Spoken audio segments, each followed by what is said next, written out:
In this video, we will write our if and else block in a shorter way using the ternary or conditional operator. We will follow the steps to achieve the same as this part, but using the ternary operator. So the first one is we want to have a variable that will store the output or the result that we would like to display to the user. Now, if we look at what's being displayed in both of these cases, we know it's a string. So let's go ahead and declare a string variable and let's call it output so that we know that this is what we would like to print out to the user. So let's just do that beforehand.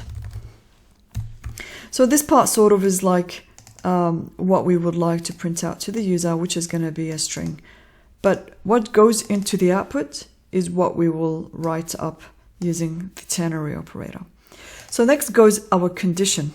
Now, once our condition is evaluated, it's going to return true or false. So I'm going to copy code that we already have in our if and else just to show you how the conversion is so easy if we want to use the ternary operator. So this is our expression, this is our condition. This will return either true or false. Now, we haven't finished yet. After that, we have a question mark.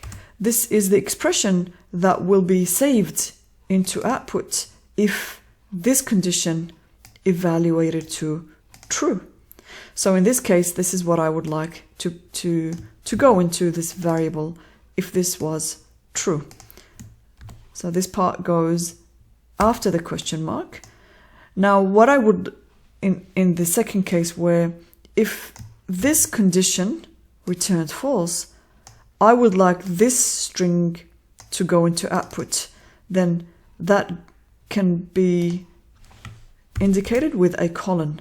So what comes after the colon, so this is the colon, is the expression that will go into the output if false. So that's it. It's as simple as that.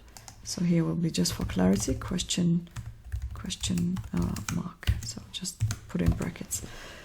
So it's just as simple as that. If this is false, if this is true, then what goes after the question mark is the expression that we would like to store into our variable.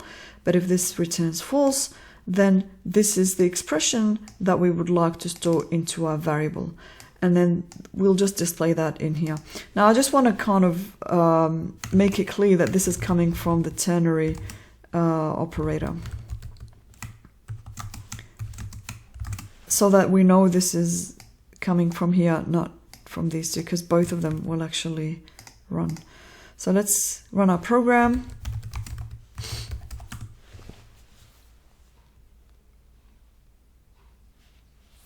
Quite slow.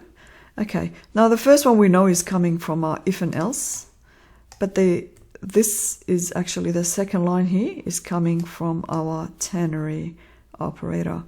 So over here, because this is actually true, because test is actually empty in this case, so we've actually gotten this part here.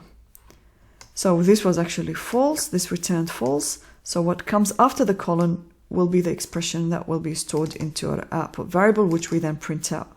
But if I actually put some value in here, let's say I'll put in some string there, this means our condition is gonna,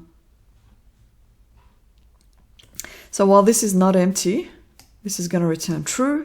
So we actually have this expression stored into our string variable. So I hope this helps you to understand how to use a ternary operator to write your if and else statements in a shorter way. And I'll see you in the next one.